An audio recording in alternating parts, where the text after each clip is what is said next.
This is it, the final episode of our BTS military series. Over the past weeks, we've pulled back the curtain on a world many fans only glimpse from afar: the training, the assignments, the ranks, and the sacrifices that every conscript in South Korean military goes through. What began as curiosity evolved into something deeper, a growing respect for what each member endured, not as idols, but as men serving a nation still technically at war. In this final chapter, we're answering your questions, the one that kept flooding in. Who are the elite warriors in BTS? Did they choose their roles or were they chosen? Who's trained for what? And who would you want by your side in a battle? These aren't hypotheticals. These are the realities of service. And as we close this series, we do so with one goal: not just to inform, but to honor the strength, the humility, and the quiet pride with which BTS served. Let's begin.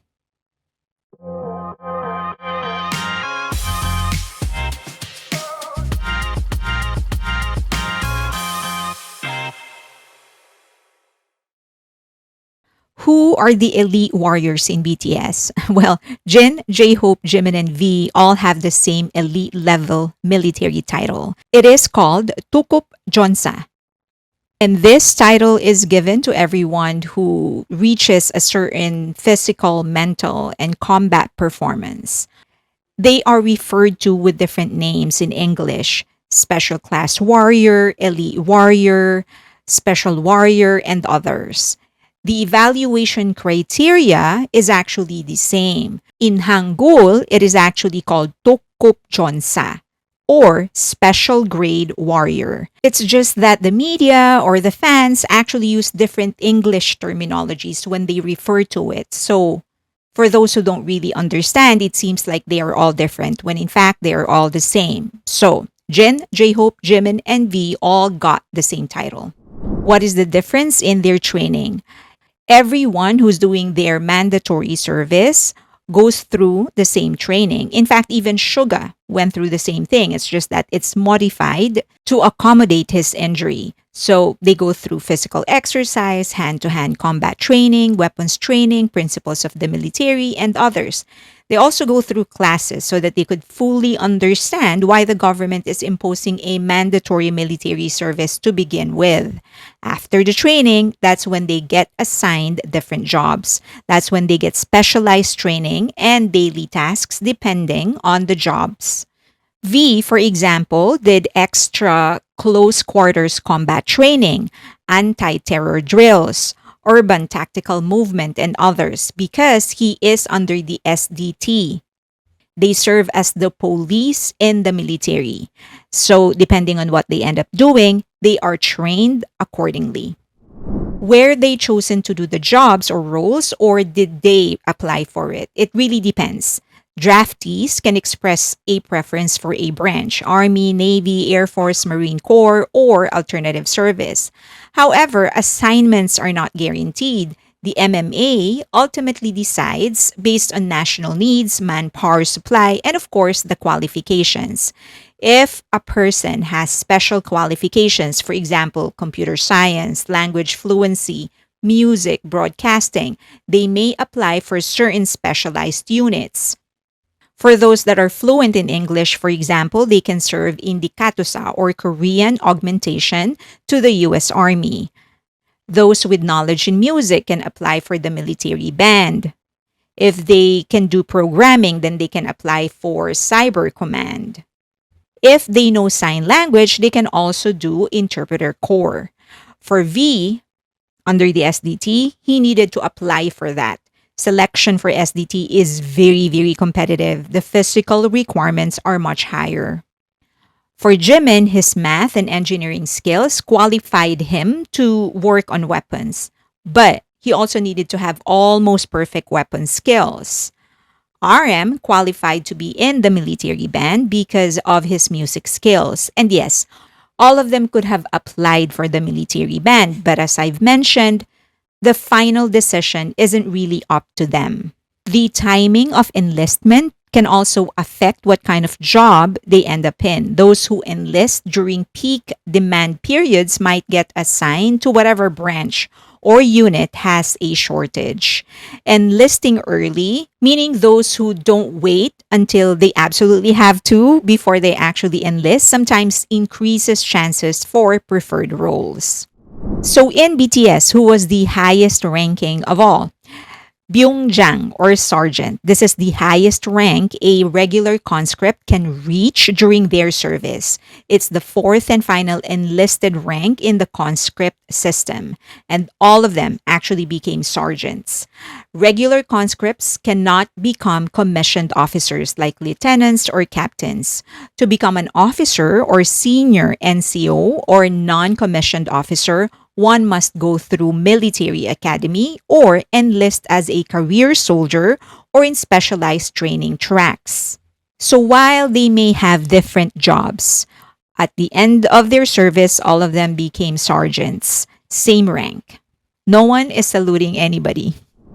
Who is the most lethal? Well, whoever does their job the best, that is the most lethal. Let's put it this way. I may know 10 martial arts, but if I suck at all of them, a great blue belt in one martial art will beat me. No questions asked. Now, if everything else is equal, it still depends on the requirements. Each member has a different specialty. V, for example, is in the SDT. They specialize in urban situations and very specific ones at that. I did a whole video on that one, but just quickly. If a camp, for example, is infiltrated, they will be called in. If there is hostage taking in a camp, they will be called in. They also serve as security for VIPs. So, when it comes to urban situations, V is the most lethal. If it is actual war and on the battlefield, Jimin because he specializes in jungle or weapons. But if we're not sure where we're going, then I'll probably go and tap J-Hope because he trained in both the jungle and urban fights. Is it true that they can still be called by the military? Yes, for 7 years or 8, they are considered a reserve in the force. They still report once or twice a year and go through medical and training to determine if they are still fit to serve if needed. So, Ready Reserve is from the first to the fourth year after discharge. Annual training is mandatory, usually 1 to 3 days per year. It involves shooting drills, tactical refreshers, etc. This phase is taken very seriously, and skipping training can result in fines or legal penalties. Next, secondary reserve, and this happens between the fifth to the seventh year. It is also called the mobilization reserve or citizen reserve. There is no regular training, but they are kept on record for emergency mobilization. There are fewer obligations, but still technically part of the national defense structure.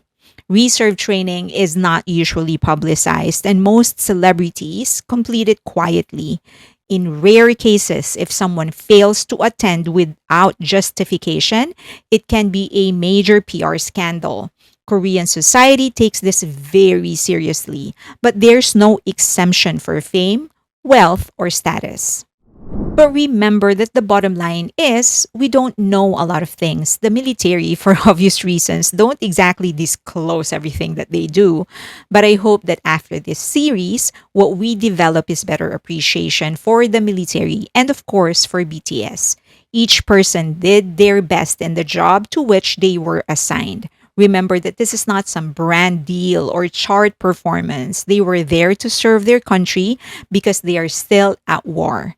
We all know they deserve an exemption, but they wanted to serve. Even when the talk of an exemption was being floated around, they were very clear they were going to serve. But before that, they packed on content to leave something behind for armies. Let's not turn this into a fan war. They all did their best, and they are finally back. So I hope that gives you an overview how different units of the military what kind of a role they actually play. And I hope that, of course, we will never fully understand or know the full structure of their military, and I think that's the plan. You don't want all of your cards on the table, but this, I hope, is enough to give you an idea. Um, I hope that this also provides you an idea on how important every unit is, every soldier is. They are all important. They play parts, their part in this well-oiled, big machine that is used in protecting their country and ensuring that their country remains free and independent. So let's stop this fan wars as to who is better, who's doing this, who's doing that. Everyone is important. Each person has a role to play, and those that are being mandated to serve the military, they, as you can see from BTS and even other boy bands, they did their best, and I hope that we appreciate that. Let's not turn this into a fan war. The country is at war technically. So if at all, the best thing that we can do as fans is to just support their music. That is their chosen vocation, that is their chosen craft. And I think, if I may be so bold to suggest, let's just concentrate on that. Let's support them in that field, and let's stop all of this fan wars. Okay. As of now, this is the last of the series, unless you have requests, unless there are suggestions for topics. I will move on to the next one. If you ended up liking this video, please leave it a like. Just click that like button, subscribe, and hit that notification button so that you don't miss a single video. We upload one almost every day, sometimes even two. And also share the video if you like. Please share it to your friends, to your families, also family members. Also, ask them to subscribe. That's really helping my channel grow. Also, if you can, please follow me on X, also on IG, but more importantly on Patreon. It's a vibrant community where unpopular opinions are actually welcome, and people can freely ask difficult questions for as long as you do so respectfully. We talk about movies, TV shows, celebrities, current events. Sometimes we just joke around, and I hope to see you there. We do have a free tier just in case you want to try. Thank you.